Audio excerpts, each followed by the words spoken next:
नमस्कार छात्रों, आज हम NCERT कक्षा 6 संस्कृत की पुस्तक दीपकम के अष्टमः पाठः अर्थात 8वें पाठ को पढ़ेंगे, जिसका नाम है बुद्धि सर्वार्थ साधिका। इसका अर्थ है बुद्धि से सब कुछ संभव होता है। संसारे उत्तम जीवनाय बुद्धिपूर्वकः व्यवहारः आवश्यकः भवति। संसार में उत्तम जीवनाय उत्तम जीवन के लिए बुद्धिपूर्वकः व्यवहारः बुद्धिपूर्वक व्यवहार आवश्यकः भवति आवश्यक होता है। संसार में उत्तम जीवन के लिए बुद्धिपूर्वक व्यवहार आवश्यक होता है। बुद्धिपूर्वकेन व्यवहारेण कठिनम अपि कार्यम सहजम भवति। बुद्धिपूर्वकेन व्यवहारेण बुद्धिपूर्वक व्यवहार के द्वारा कठिनम अपि कार्यम कठिन कार्य भी सहजम भवति आसान होता है। बुद्धिपूर्वक व्यवहार के द्वारा कठिन कार्य भी आसान होता है। विशेषतः स्पर्धायाः समये यदि प्रतिपक्षः अतीव प्रबलः तर्हि बुद्धिबलेन वयं तं जेतुं शक्नुमः। विशेषतः मुख्य रूप से स्पर्धायाः समये स्पर्धा के समय स्पर्धा अर्थात कंपटीशन के समय यदि प्रतिपक्षः अगर प्रतिपक्ष अर्थात विरोधी पक्ष अगर प्रतिपक्ष अतीव प्रबलः बहुत अधिक बलवान हो तर्हि तो बुद्धि बलेन बुद्धि के बल के द्वारा वयम हम तम जेतुम शक्नुमः उसे जीत सकते हैं। मुख्य रूप से स्पर्धा के समय अगर विरोधी पक्ष बहुत बलवान हो तो बुद्धि के बल द्वारा हम उसे जीत सकते हैं। शरीर बलात् बुद्धि बलस्य महत्वं कथम अधिकमिति एषा कथा प्रतिपाद्यति। शरीर बलात् शरीर के बल से बुद्धि बलस्य महत्वं बुद्धि के बल का महत्व कथम अधिकम क्यों अधिक है इति एषा कथा प्रतिपाद्यति ऐसा यह कथा बताती है। शरीर के बल से बुद्धि के बल का महत्व अधिक क्यों है ऐसा यह कथा बताती है। एताम कथाम वयम पठामः इस कथा को हम पढ़ते हैं। एकस्मिन् वने एकः नित्य जलपूर्णः महान् सरोवरः अस्ति। एकस्मिन् वने एक वन में एकः एक नित्य जलपूर्णः सदा जल से भरा रहने वाला महान सरोवरः अस्ति बड़ा सरोवर है। सरोवर अर्थात तालाब। एक वन में एक सदा जल से भरा रहने वाला बड़ा तालाब है। कदाचित् एकं पिपासाकुलं गजयूथं वनान्तरात् तत्र आगच्छति। कदाचित् कभी एकम एक पिपासाकुलम प्यास से व्याकुल गजयूथम अर्थात हाथियों का झुंड वनान्तरात् वन के अंदर से तत्र आगच्छति वहां आता है। कभी एक प्यास से व्याकुल हाथियों का झुंड वन के अंदर से वहां आता है। तस्मिन् सरोवरे ते गजाः स्वेच्छया जलं पीत्वा स्नात्वा क्रीडित्वा च सूर्यास्तमये निर्गच्छन्ति। तस्मिन् सरोवरे उस सरोवर में ते गजाः वे हाथी स्वेच्छया अपनी इच्छा से जलं पीत्वा जल पीकर स्नात्वा नहाकर क्रीडित्वा च और खेलकर सूर्यास्त समय सूर्य अस्त के समय निर्गच्छन्ति निकलते हैं। उस सरोवर में वे हाथी अपनी इच्छा से जल पीकर नहाकर और खेलकर सूर्य अस्त के समय निकलते हैं। तस्य च सरोवरस्य तीरे समन्तात् सुकोमल भूमौ बहूनि शशकबिलानि सन्ति। तस्य च सरोवरस्य और उस सरोवर के तीरे किनारे पर समन्तात् चारों ओर सुकोमल भूमौ कोमल भूमि में बहूनि बहुत से शशकबिलानि सन्ति खरगोश के बिल हैं। और उस सरोवर के किनारे पर चारों ओर कोमल भूमि में बहुत से खरगोश के बिल हैं। येषु बहवः शशकाः निवसन्ति। येषु जिनमें बहवः शशकाः बहुत से खरगोश निवसन्ति रहते हैं जिनमें बहुत से खरगोश रहते हैं। गजानां परिभ्रमणेन तेषु बिलेषु निवसन्तः बहवः शशकाः शतविक्षताः भवन्ति केचन पुनः मृताः अपि भवन्ति। गजानां परिभ्रमणेन हाथियों के घूमने के द्वारा तेषु बिलेषु निवसन्तः उन बिलों में रहने वाले बहवः शशकाः बहुत से खरगोश शतविक्षताः भवन्ति, घायल होते हैं। हाथियों के घूमने से उन बिलों में रहने वाले बहुत से खरगोश घायल होते हैं। केचन पुनः मृतः अपि भवन्ति, और कुछ मर भी जाते हैं। अतः शशकः भीतः चिंतामग्नः च भवन्ति। अतः इसलिए शशकः खरगोश भीतः भयभीत, चिंतामग्नः च और चिंतित भवन्ति होते हैं। इसलिए खरगोश भयभीत और चिंतित होते हैं। ते दुखम अनुभवन्ति, वे दुख को अनुभव करते हैं। स्वरक्षार्थम च ते उपायम चिंत्यति, और अपनी रक्षा के लिए वे उपाय सोचते हैं। यहाँ पर देखिए, यहाँ पर चित्र दिया हुआ है, ये सरोवर बना हुआ है, यहाँ पर हाथियों का झुंड है और यहाँ पर खरगोश के बिल भी बने हुए हैं, जो हाथियों के चलने से यहाँ पर जो खरगोश हैं वो कई बार घायल हो जाते हैं और मर भी जाते हैं, ऐसा इस चित्र में दिखाया गया है। इसके बाद है एकस्मिन् दिने सायंकाले तेषां शशकानां सभा भवति।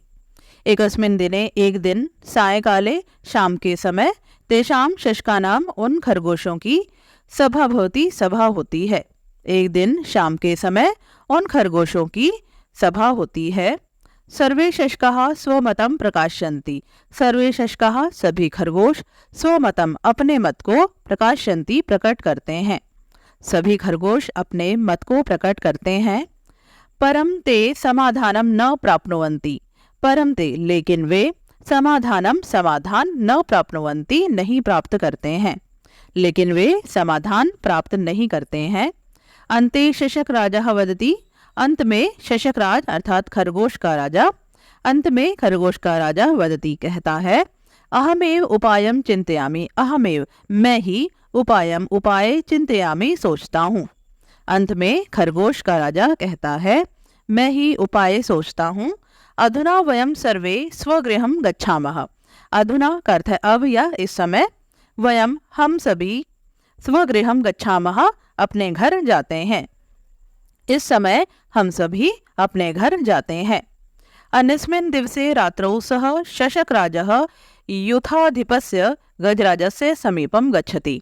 अन्यस्मिन् दिवसे दूसरे दिन, रात्रौ रात में, सः शशकराजः वह खरगोशों का राजा, युथाधिपस्य गजराजस्य झुंड के स्वामी हाथियों के राजा के समीपम गच्छति पास जाता है।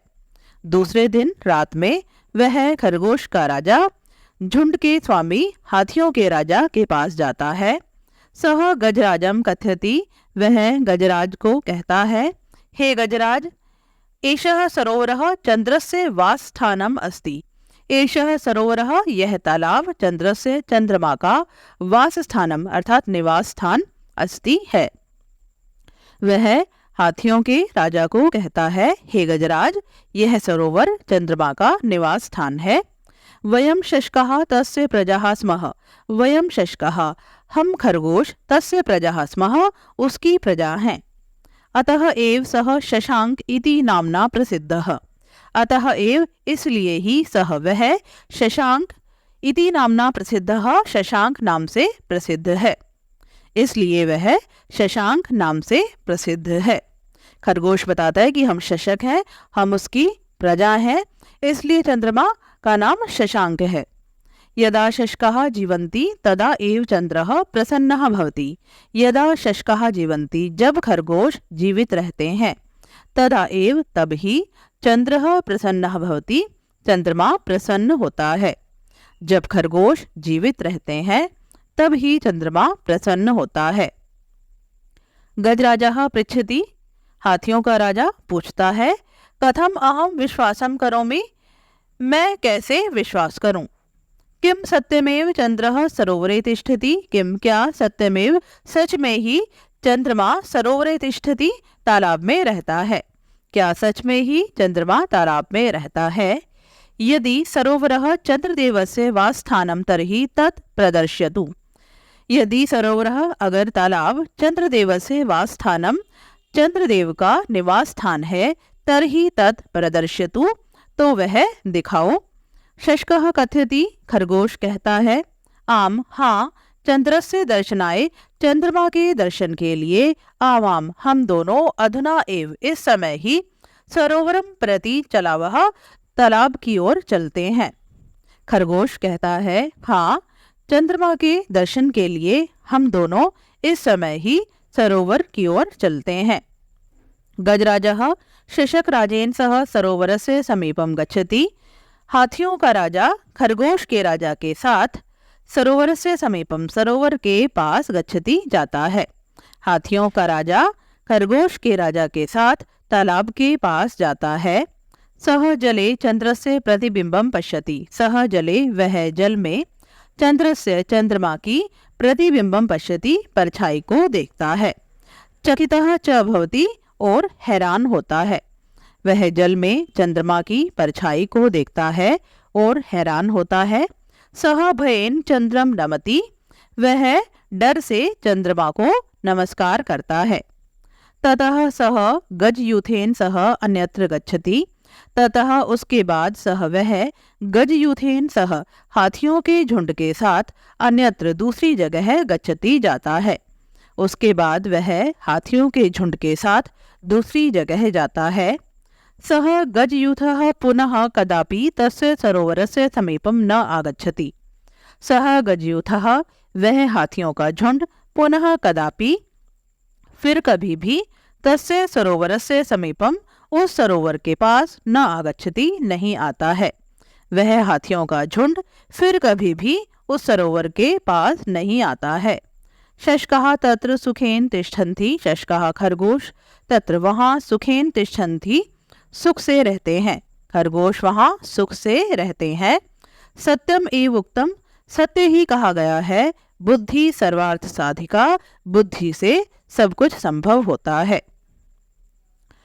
इस पाठ में आपने जो ये शब्द पढ़े हैं, जैसे कि यहाँ पर हम शुरू से देखते हैं, अस्ति, आगच्छति, निर्गच्छन्ति, निवसन्ति, भवन्ति, अनुभवन्ति। ये जो लाल रंग के अक्षरों में शब्द लिखे गए हैं, ये सभी क्रिया शब्द हैं।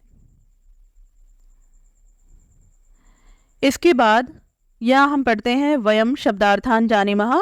हम शब्दों के अर्थ जानते हैं। यहाँ पर कुछ शब्द हैं, उनके अर्थ, हिंदी अर्थ यहाँ इंग्लिश में अर्थ दिए हैं, और मातृभाषया अर्थम लिखन्तु, अर्थात अगर आपकी मातृभाषा हिंदी से अलग है तो यहाँ पर आप अपनी मातृभाषा में इन शब्दों के अर्थ लिख सकते हैं। पहला शब्द है सरोवरः। सरोवर का अर्थ है जलाशय अर्थात तालाब। गजः हस्ती अर्थात हाथी। शशकः शशः अर्थात खरगोश। मृतः हतः अर्थात मरे हुए। भीतः संत्रस्तः अर्थात डरे हुए। प्रतिबिंबम का अर्थ है छायाम अर्थात परछाई। चिंतामग्नः चिंताकुलः अर्थात चिंतित। शशांकः का अर्थ है चंद्र अर्थात चंद्रमा। नामना नामधेयन अर्थात नाम से। इसके बाद है अवधेयांशः। क्रियापदानां मूलम धातुः अस्ति। क्रियापदों का मूल धातु है, अर्थात जो क्रियापद होते हैं उनका जो मूल रूप है उसे हम धातु कहते हैं। यथा जैसे पठति इति क्रियापदस्य मूलम पठ इति धातु अस्ति। पठति एक क्रियापद है, एक क्रिया शब्द है, और इसका मूल रूप है पठ, अर्थात यह पठति शब्द पठ धातु से बना है। इसी तरह से यहाँ पर पद है निवसन्ति। निवसन्ति की मूल धातु है वस। ये जो नी है ये यहाँ पर एक उपसर्ग है। प्रकाशन्ति में धातु है काशी। भवन्ति की धातु है भू या भव। नमति की धातु है नम। गच्छति की धातु है गम या गच्छ। तिष्ठन्ति की धातु हैष्ठा या फिर तिष्ठ। तो छात्रों, ये था आपका पाठ 8। इस पाठ का अभ्यास कार्य तथा परियोजना कार्य हम अगले वीडियो में करेंगे। यह वीडियो देखने के लिए आप सबका बहुत बहुत धन्यवाद। मिलते हैं अगले वीडियो में, तब तक के लिए आप सभी को नमस्कार।